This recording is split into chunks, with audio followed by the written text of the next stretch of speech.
right. Well, hello everyone. This is Dan King and from Fist Bump Media, and I'd like to thank you first of all for joining us for our leveraging AI tools for bloggers webinar. Optimize, edit, and grow your content in 2025. The first thing I want to do is actually just talk a little bit about what we're going to cover and where we're going to go with this thing. But like I said, I'm Dan King. I've been a blogger for my blog just had its 18th birthday on February 1st. So I've been blogging for 18 years. And what's really fascinating is that I don't know that I ever would have imagined when I started blogging 18 years ago that I'd be sitting around still doing it, talking about how artificial intelligence can impact my blogging. But here we are. The landscape has changed quite a bit over the last couple decades, and I think one thing I've learned consistently throughout my experience in blogging is you got to kind of keep riding the technology waves and stuff, in exploring ways that you can leverage some of the newer tools that are out there. Otherwise, you kind of get left behind a little bit. So the goal of this webinar today is really to talk about how AI can help you as bloggers optimize your content, enhance your writing, improve your SEO, and expand your reach, really all without losing a bit of your authenticity. We don't want to just turn the blog over to the AI and let it be an AI generated blog all the time, but man, you can certainly leverage the tools to really get more out of your efforts and reach more. And we're going to see a lot of that throughout this webinar. The next thing I want to jump into is really the first piece here is just really to talk about understanding AI for bloggers. And really the first question is what is AI? It's, obviously it's short for artificial intelligence, but it's all about the machine learning, right? It's about being able to ask a computer questions, and it's going to go out and find all the best information that's out there, and try to help think like a human, and present you answers to those questions, present you guidance, help write things out, draft things up and stuff or whatever too.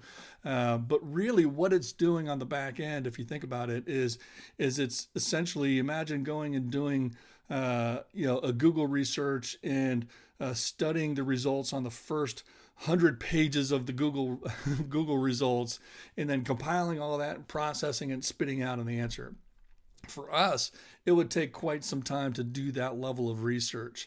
But for AI, it's really processing a lot of that information much quicker, and then trying to generate, and that's where we heard the word generative AI. It's just generating a unique response to those questions or whatever it is that you're looking for. So that's one thing that's really important to remember too, is essentially AI isn't necessarily purely creating stuff. It's gathering information and then trying to create and summarize or whatever out of the information that it gathers and stuff. So that's a pretty important distinction, understanding kind of what AI is doing at a really kind of a basic level here, and especially as it relates to what we're talking about. Why is this important, right? Well, because current AI adoption in blogging, a couple of quick points about this is that 48% of businesses, and I know we're talking really primarily to bloggers here and stuff, but 48% of businesses are already using AI for content creation, right? So when it comes to creating content on business blogs and things like that, almost half of all people out there are already using it. So the acceptance level of it so far is pretty extensive. But here's one of the big ones too, right? Bloggers who use AI spend 30% less time creating content while improving quality. And I think as we step through some things, you're going to see a little bit about how that works and stuff too. But But that's a big concept as it relates to how we leverage AI, right? Uh, and I'll just throw this out right now too: is that a lot of my position on this is that as a blogger, as a writer, you still create your content, but all the pieces that go into how do I create the good content that's going to get found on search engines, going to have a little bit more of that viral effect, that's going to produce some kind of result for me or whatever too. There's a lot of work that goes into that, right? And it's not just about the writing. So you can use AI and it's going to save you a great deal of time, but also it's really going to help you amp up what you're doing within your content and stuff and make it more effective. So let's talk really quick too about what AI can and can't do for bloggers. There's really two things that I want to point out too: is that AI can enhance content creation, SEO, and writing and editing.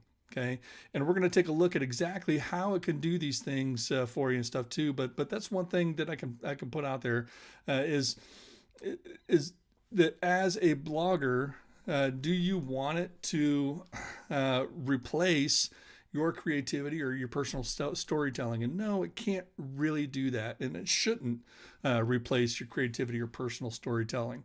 Uh, can you go to ChatGPT and say, "Hey, write me a blog post on whatever topic"? Yes, you can, technically. And again, understanding what AI is and how it works, what are you getting? You're essentially getting a summary of a lot of the information that's already out there. But that's not you. That's not your voice, right?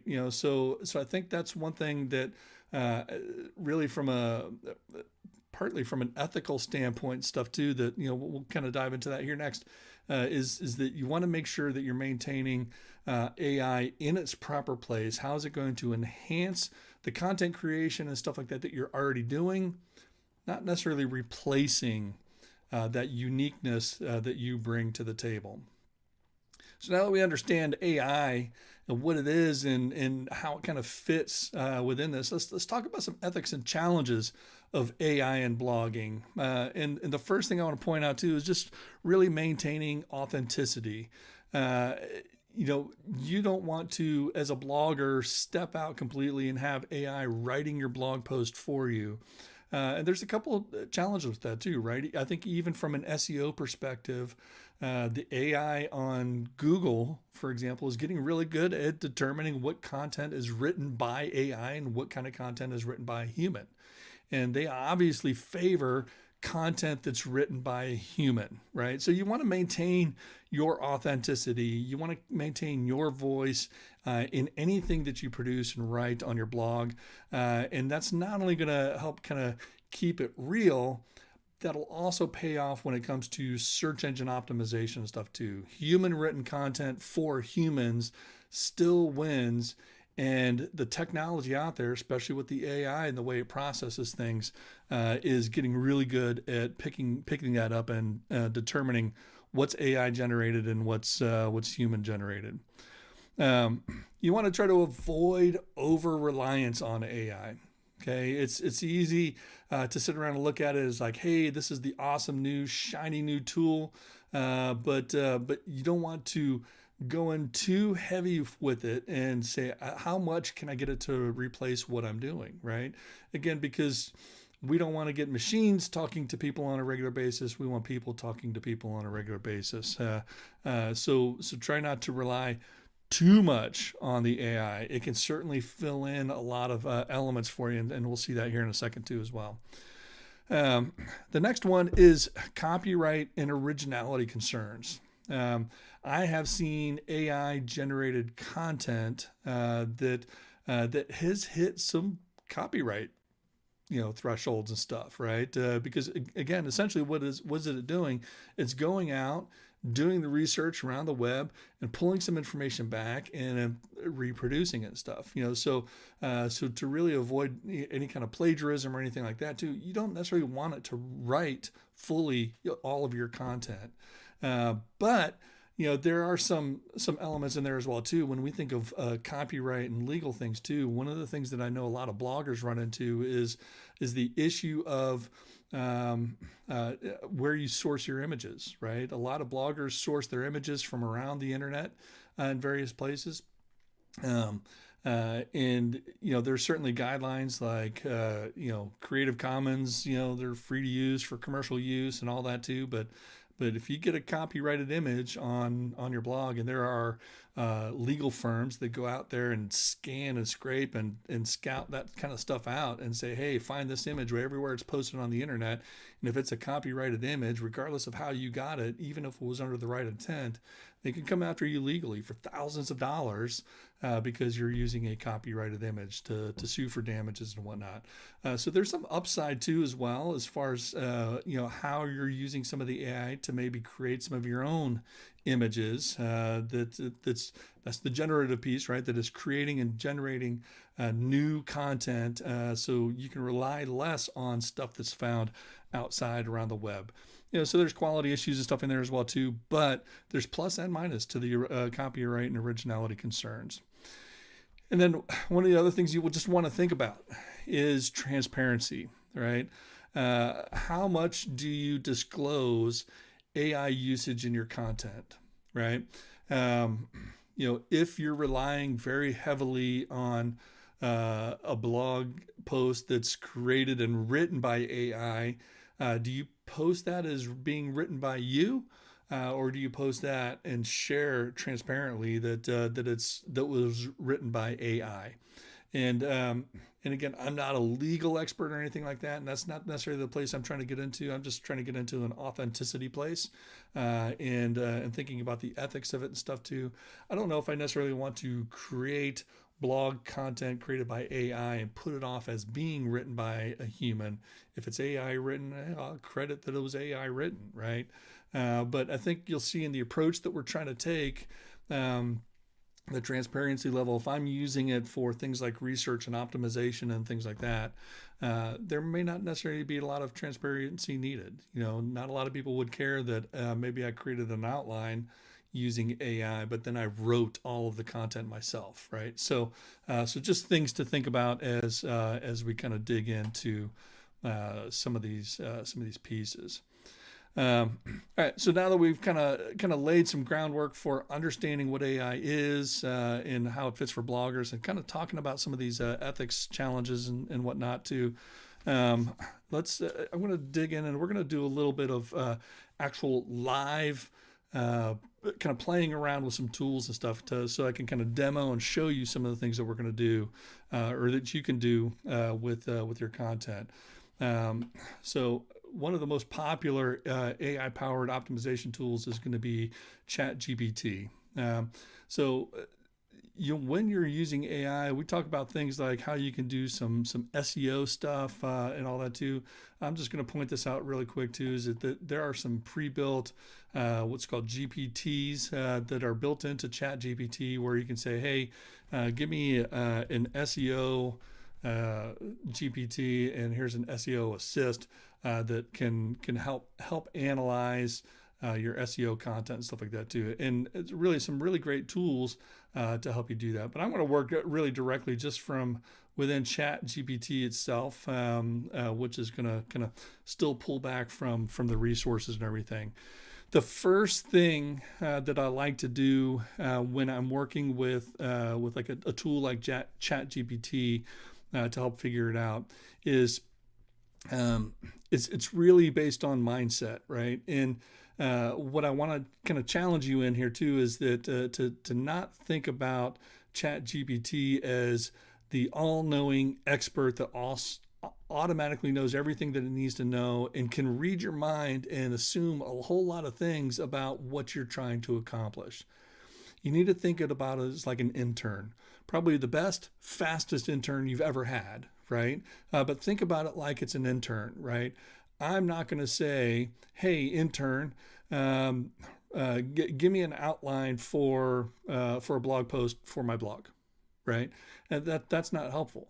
I need to help kind of train that intern a little bit on what we're doing. So the first thing I might do really before I do anything else is I'm going to kind of prime GPT a little bit too with some content and say, I'm working on content for my blog and I'm just going to use my personal blog here, BibleDude.life, and I would like to get some, let's call it viral, viral blog post ideas. And then basically what you're inviting it to do is say, hey, please, and I'd like to try to be polite, check out my website so that you understand the type of content that I already produce. Okay. And then I might even go a little bit farther and say, before we actually do anything, what questions do you have for me to help you understand what I want to accomplish? Okay. And what I'm doing by asking that is basically I'm getting it to say, what am I forgetting? Right? What do you need to know? Right? So check out my content, see what I'm about, but then also what else do you know? And you see what it did is it started asking me a couple of questions. Who are your primary readers? In this case, it's already picking up that I'm a faith-based Christian blogger, right? So are they new believers, longtime Christians, or individuals exploring faith, right?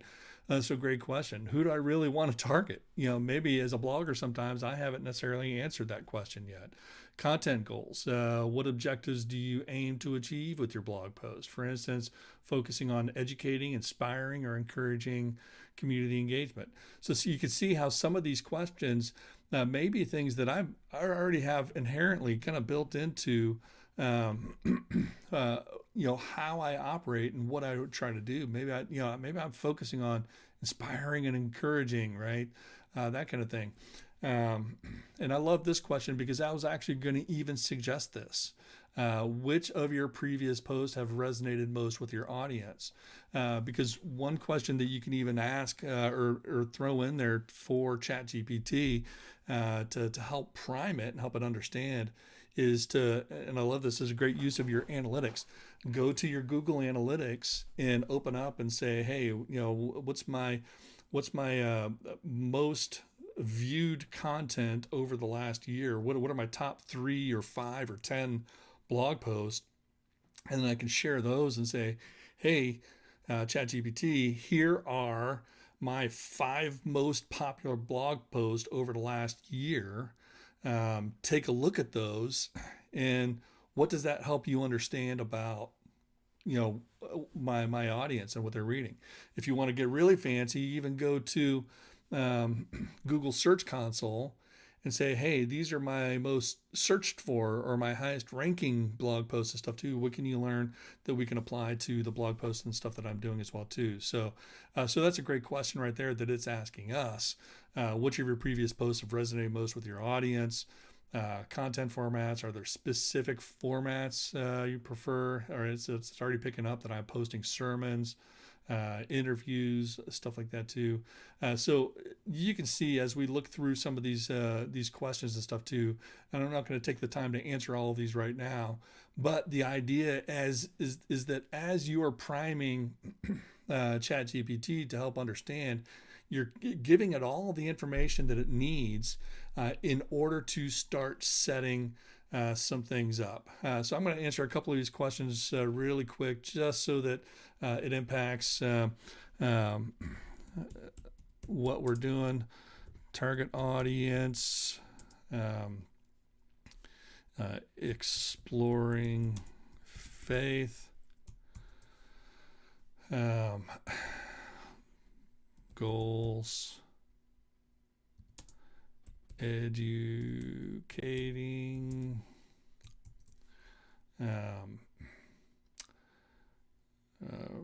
personal reflections, and I'll leave it at that. Okay. So I'll leave it at that for right now. But it's going to take that information. It's going to start to pull that out, and then responds, "Hey, got it. Since you're focused on this, um, it's even coming back with a few other questions that might help me out. Are there particular biblical themes or topics? Do you want to incorporate trending cultural topics or current events in your post? Wow, see, this is great, right? It's really helping to get in and understand what it is that I want to do. Am I open to interactive or challenge-based content? 30-day faith or exploration challenge. What type of tone resonates best with your readers? Deep, thought-provoking, lighthearted conversation, or mix, right? So anyway, you can see how starting with that, it's really digging in to help me understand, so that when I ask my next questions here, which I'm about to ask, it's already kind of queuing up and framing up what this content should look like, right? So it's already based on the priming and the questions back and forth here, digging into to help me fine tune better content. So as I answer all of these questions and have this little conversation, this little training session with ChatGPT, then I'll be ready to start diving into topics. All right. So all right. So let's just say based on what you know so far. Give me a list of 10 to 15 blog post ideas that have a viral element and should perform well on search engines. Okay, so now I'm saying, all right, let's get in. Let's give me some blog post ideas. And you'll see in some of the other things that I do from a training perspective too, is that one of the great habits of successful bloggers is to sit down and do blog ideation, right? And start to come up with blog post ideas. So it's going through based on some of the things that it's already scanned over from my website, things that it's learned in my conversation with it and stuff too. What kinds of blog posts can I write that will have a good effect, right? So you see, it's actually come up with 15 ideas for me. And it's even given me some insight as to why the topic might be okay. And again, in this case, right, I'm a faith-based Christian blogger, but it's a Christian but not religious. What that really means and why it matters. It's a highly searched and debated topic, right? So you can see why it's reasoning why it's including that in my list. So that's an idea right there then that I could potentially take and then create a blog post about, right? But as you see through all these too, it even kind of broken out into different types of categories for me, so that I can maybe kind of create a few different types of posts, and that's something too, as you're training and seeding that content. You can say, hey, I primarily write content in these 3 types of categories, for example. So make sure all the ideas that we come up with fall within those types of categories. So let's see. Let's take that one idea and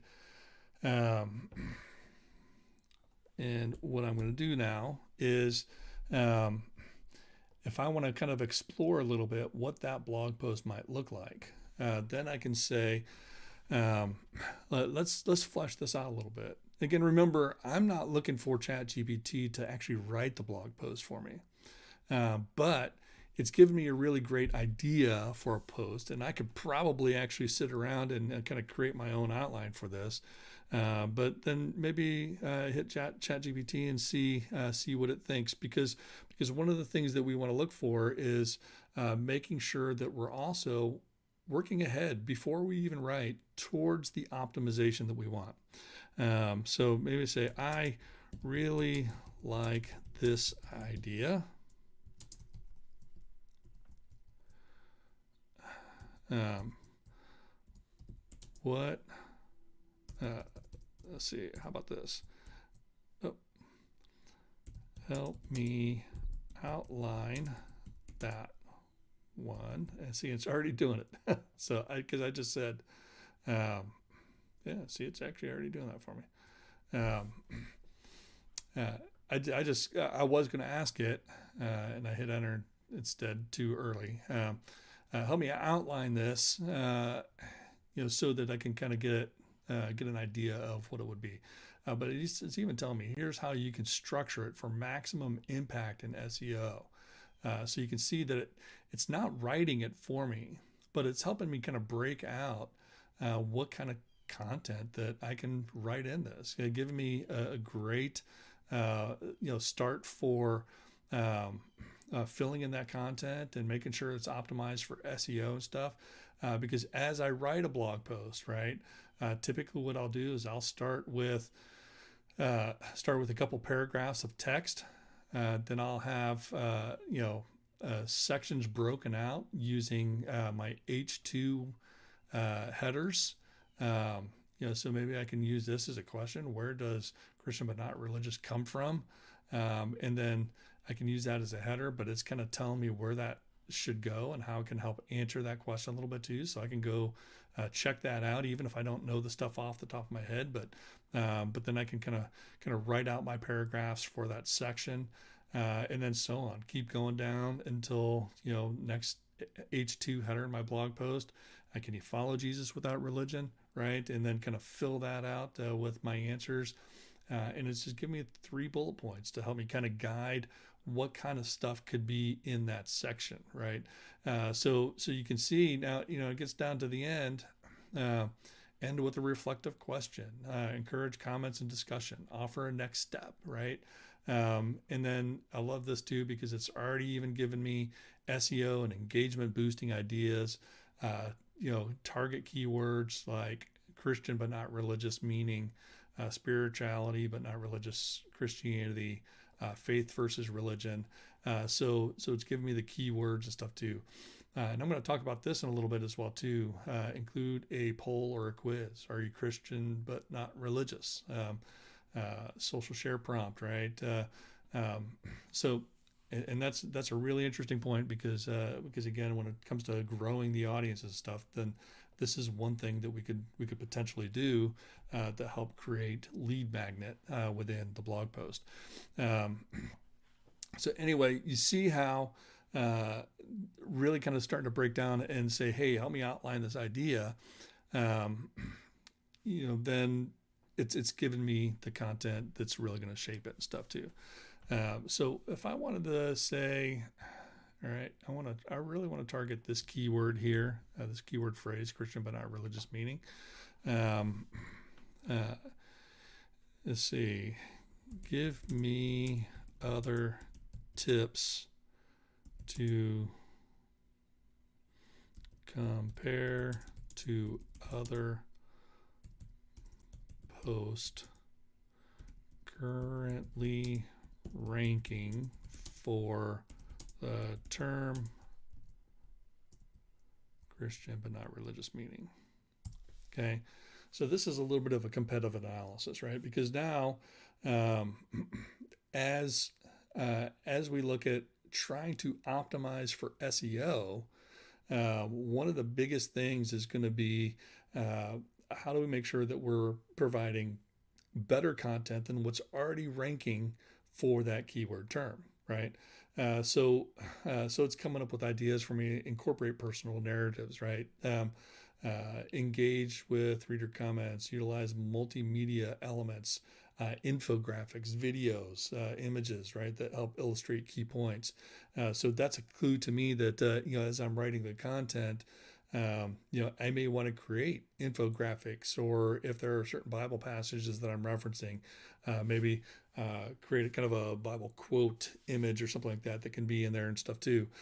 So again, really just kind of looking down, how do I continue to optimize and build this post it's given me a lot of great tips to make sure that as I'm writing this out, that I'm going to be able to rank well for those terms. So again, you can see how as we continue to build this, it's really helping me shape out my blog content and giving me an incredible amount of information to help me create content that for my blog that's going to be rock solid, but it's not taking away a single bit of my authenticity, my voice, or anything like that too. I'll still go in and actually write the content, but then I know that I've done it in a way and worked it around an idea that I believe in. And do I have to go back and do all 15 of those ideas that came up? No, I just used 10 to 15 ideas so to give me a choice to choose from. Maybe that's the only idea that I work from. Maybe I, try to give me 10 more ideas around this topic or this idea, and it'll break that out for me too. And I find what I want, and I start to kind of build out and create my content calendar, that's structured and built really well to work through that stuff. All right, so the next thing is, and I want to start diving a little bit into using AI for editing and proofreading. So as you create your content, right, I'm going to come back here to a blog post that I have, and how we can optimize for content, and you might have a tool like SmartCrawl or Yoast. But one of the things that it checks, and this one, it's showing me the SEO score is good, and that's fine too. But the readability score is good. It's green as well too. It's easy to read. I'm looking at readability. And readability is an important thing too when it comes to search engine optimization, because if you have very complex writing, and sometimes complex writing is appropriate, right? So I'm not trying to knock that necessarily too. But the better readability score it has, the better chance it has for ranking well in search engines. Because again, what Google's trying to present is, here's the information that my readers, people who are coming to ask us questions, are going to find easy to consume and more likely to consume. So easy to read is a big deal. So as I write my blog post, right, one of the things I might want to do too is run through and edit. So I can take the text that I have and go back to ChatGPT and say, boom, paste it in. Here's my blog post. Help me improve the readability on this content too. But there are other tools out there too that I love. Like Grammarly is one of them. Hemingway Editor is one of my favorites. That I can take blog post content and paste it in, right, just as it is, and it's going to highlight for me. Hey, you have 6 sentences out of 29 that are here are very hard to read, and highlights those for me so that I can go back and say, okay, how can I make these sentences easier to read? It's going to improve the readability. So it's 26 of 29 are very hard to read. 4 are hard to read. It's looking for things like passive voice, weak words, things like that too, that I can really go through and use the AI to help me improve as an editor of my content, right? It's always great to have an editor review your content for you. So this is going to help you improve that readability and leverage that way so that you can get stuff out there that's a little bit more effective. All right, so the next thing I want to take a look at then too is as you're creating a blog post, we've researched the topics, we've kind of built it up and written it in a way that we know is going to be set up for success really well too. We've gone through, we've done a good edit on it using AI tools and stuff too. And then typically one of the other elements that bloggers like to deal with too then is images. And I want to jump into Canva because Canva these days has some really fantastic AI built right into the tools and stuff, right? So I can create an image. I'm just creating a square image here. And it's got and it's changed this over time and stuff too, but it's going to be something similar to this if it's not this, right? Magic Media, which then it's just saying, hey, enter 5+ words to describe. So let's say I wanted a picture of Snoop Dogg riding a unicorn on Mount Everest. Okay. I can get as wild and crazy with this as I want, and it's going to go out and it's going to generate images for me then that I can use to create my images within the content. So here we go. Look at that. And it's a little bit bigger so you can see it. There's Snoop Dogg. I'm trying to see how it's kind of a unicorn, but he's certainly on a horse on top of Mount Everest. Maybe this one's a little bit better, right? And part of the idea with this is if you get the ideas and stuff, again, I don't see a horn on this unicorn. This still looks like a horse. Actually, it looks like the horn is on his hand there. But part of the idea is to play around with this, right? And you can literally create any kind of image that you can imagine, and I can say also in Picasso style. Okay. So you can play with different styles of images as well too. If I don't like this one that looks kind of like a picture, I say, hey, this should look like a Pablo Picasso type of painting. There you go. There's Snoop Dogg riding a unicorn in a more Pablo Picasso style. Okay. So you can see how basically just continuing to go through and tweak until you kind of find the image that you want will kind of get you to where you want to go. But now I got Pablo, Snoop Dogg riding a unicorn on Mount Everest in the style of Pablo Picasso. So where this comes in handy too, and here's an example that I did, and basically I've got this post, it's a sermon that I preached on Psalm 4, Psalm of David. And as I wrote this Psalm of David, part of the subheading for it is that it's a Psalm of David with the stringed instrument. So I wanted something fun with that. So basically I said, hey, give me King David from the Bible playing a stringed instrument, an electric guitar in a brick alley. So that's kind of where in a kind of a cartoony type format. So that's where it kind of gave me this type of image here and stuff too. So King David, obviously that's a unique kind of image. So it's because that's completely generated from what it understands King David might look like, what an electric guitar looks like, what a brick alley looks like, and all that stuff.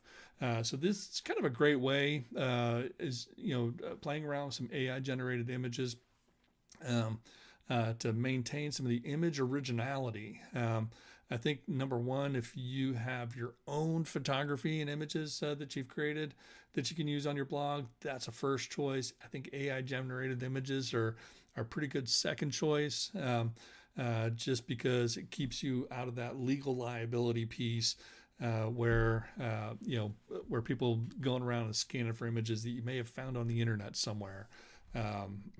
Could get you in trouble and stuff too. But there's a lot of other things too that you can do that are kind of AI generated, even within a tool like Canva,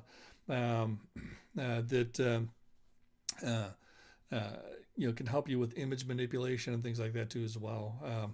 I've done things like put a halo effect behind Martin Luther King's head, kind of thing and stuff, So, but the AI tools really help me kind of build that out. It's a little bit more complex. We may get into that deeper level lately too. But you can see how you can use those AI and image generation tools as well. I'll also say too, just worth pointing out that you can use AI powered video editing tools. There's some really cool AI tools out there where again, I'm talking about a sermon here, right? Where I've taken a video link to a sermon to an AI tool and it's created shorts for me that I can post on YouTube and Facebook and Instagram Reels and all that stuff and everything too as well. But it's the AI kind of scans that says, hey, this could be a good, it's got a high viral score element to it because it contains this kind of piece. So I also pointed out too that when it comes to kind of interactive multimedia and stuff like that too as well too, that you can create quizzes and stuff, right?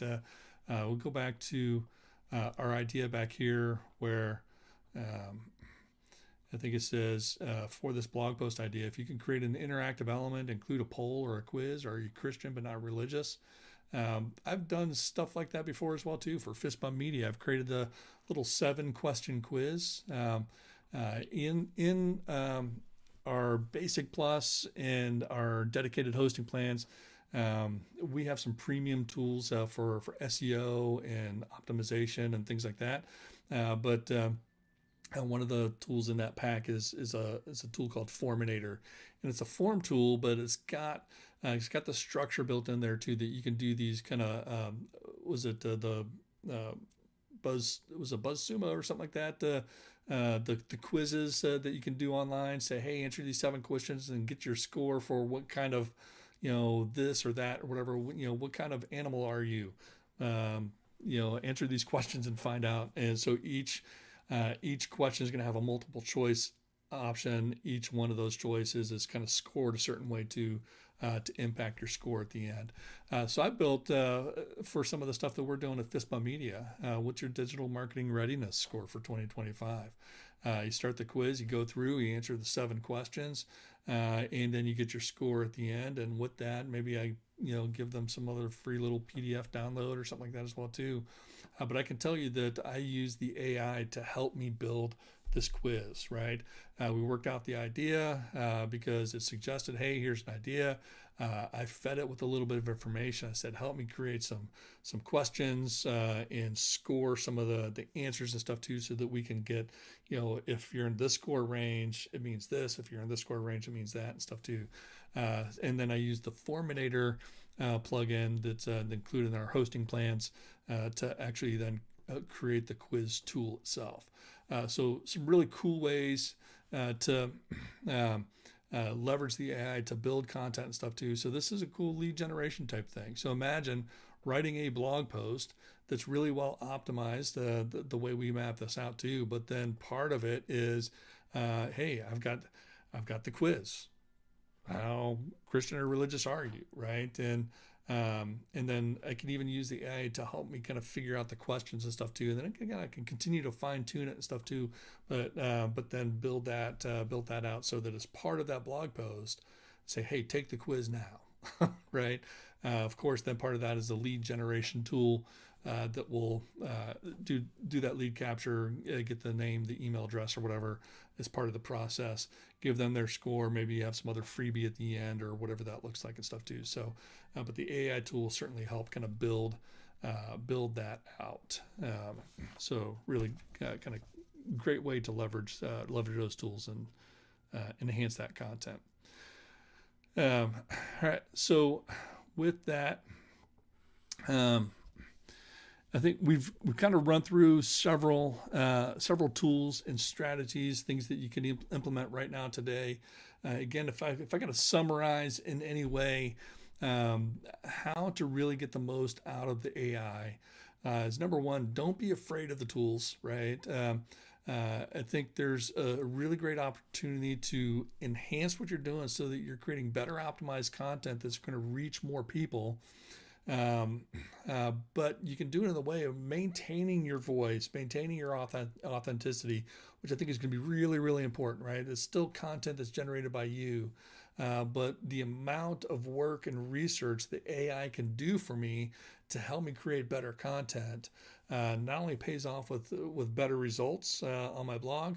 It's my voice, but it's going to save me tons of time in that research and the development efforts and stuff to make sure that I'm creating it well, so that it's going to rank well on search engines and stuff. So I think that's the big thing. Don't be afraid of it. Leverage it, but make sure you're training it well. So that you can make sure that it's going to, as it gives you the advice, that it's going to stay on task with the kind of voice and stuff like that you're trying to maintain with your content. So you leverage that way. I think with that, if there are any questions, I've been kind of watching the chat stuff. Don't see anything pressing out there right now and stuff too, but I also want to point out too that this webinar really kind of scratched the surface of what we're doing, what we're covering here and stuff too. So there's two things that I want to offer you. One is we'll talk about the Awesome Blogger Seminar in a second, but also if you need help, schedule a free discovery call with us at any time. Just go to fistbump.media /discovery. And you get on our calendar. I'll do a free 30-minute discovery call to help you figure out what are the best solutions for you to help you get to where you need to be. At Fistbump Media, we do a lot of WordPress hosting and maintenance and support and stuff too, but we also do a lot of education and training and coaching to help you kind of get to where you want to be. So don't hesitate to use that fistbump.media /discovery for that. But the Awesome Blogger Seminar, this is a big one. It's really our signature, really complete, most complete, very popular e-learning course on everything you really need to know to build a successful blog. That's why it says it in the title there. But this is a session that we're doing now as a live session, probably once a year or so. We'll see how this year goes and everything too, and we'll kind of go from there. But essentially, I'm going to do this as a 4-week session, basically live. So each weekday, Monday through Friday, for 4 weeks, so over a 20-day period over the next 4 weeks, we will work through all of the elements of what it takes to be an awesome blogger, right? To reach more people. And one of the highlights of the program this year now, as we're getting into it, is we're going to see more of the integration of the AI tools into every element of what we're doing in this Awesome Blogger Seminar, because there's some great tools out there to really enhance what we're doing. So we want to do it. Normally this course we sell for $297. But as you can see right now, the price is $97. We are starting the program on March 10th, 2025. So, but if you sign up for the course before the end of February, you can get in for $97. So go ahead and sign up, take this course, and pay the $97, and you're pre-ordered and you're in. And then on March 10th, and we'll communicate with you along the way and stuff too to make sure you're ready. But on March 10th, we will start live with the first lesson. We have 4 days where there will be training lessons, and then one day, every Wednesday, will be an Ask Me Anything too. So we'll have like a Facebook group or something too, where you can jump in, ask any questions that you have along the way and stuff too for each of the 4 weeks. So a little bit more live interaction one-on-one with me too, as you kind of go through each of the lessons that we have mapped out throughout the week. So really a great program. Again, like I said, that's going to dive into everything you need to know, and this is significant savings. I must be crazy giving it away like this, but if you want to take advantage of that that $97 offer to pre-order now, that ends at the end of February. So get it now. Don't hesitate. I'd love to see you in that program. Let's fill this thing up and let's go through everything you need to know to really kind of build a really great, successful blog. I will say that part of this will cover some SEO. We have a whole course too on how to SEO a blog. And just a testimony from one person who has done that I talked to recently, that they said they've implemented just some of the elements that I taught in how to SEO a blog. And over the course of the last year, they tripled their traffic. And this Awesome Blogger Seminar is going to dive into some of that SEO stuff, but it's going to dive into really everything else too, right? So we're going to build a complete plan. We're going to rock it out. So I know that you're going to see great impact from this. So it's probably the best $97 you've ever spent if you go ahead and get that now. and join us when we launch on March 10th. And also too, it's a course as well that you don't necessarily have to go through it live. I think your experience will be better if you can kind of do those lessons each day as they come through. But if you have days that you can't jump in and take the lessons and you need to catch up at the end of the week or something like that, you can totally do that too. So it's going to be in the course, and you'll have the course forever. I will also say too that if you've previously purchased the course, you don't need to purchase it again here now, right? You already have access to it, and will be included when we go live with the new content on March 10th. So anyway, with all that, again, love to see you. Go to academy.fistbumpmedia.com to sign up for the Awesome Blogger Seminar. Or fistbump.media/discovery if you need to schedule a free discovery call with us. And then with that, I think, I just encourage you to try the AI powered tools that are out there. Watch for upcoming webinars and courses on blog strategies. Book a coaching session. If you need it, we're here and we're always happy to help. So I'll give you a big fist bump. Boom.